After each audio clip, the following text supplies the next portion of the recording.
சாது சுந்தர் சிங் 1889 முதல் 1929 வரை பஞ்சாபில் ஒரு சீக்கிய சிக் குடும்பத்தில் பிறந்தவர்.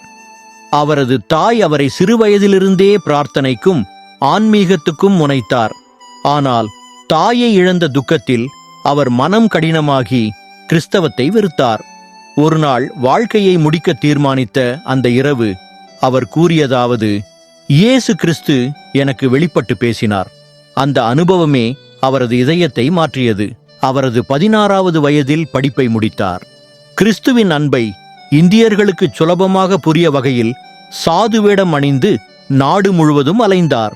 வறுமை, எளிமை, பரிசுத்தம் இவை மூன்றும் அவரது வாழ்வின் அடையாளங்கள். தீபெத் போன்ற கடினமான இடங்களுக்கும் சென்று சுவிசேஷத்தை அறிவித்தார். மக்கள் யார் என்றாலும், அவர்களின் கலாச்சாரம் எது என்றாலும், அன்பு செய்தியே முதலில் என்றிட அவருடைய வாழ்க்கை கற்றுக் கொடுத்தது.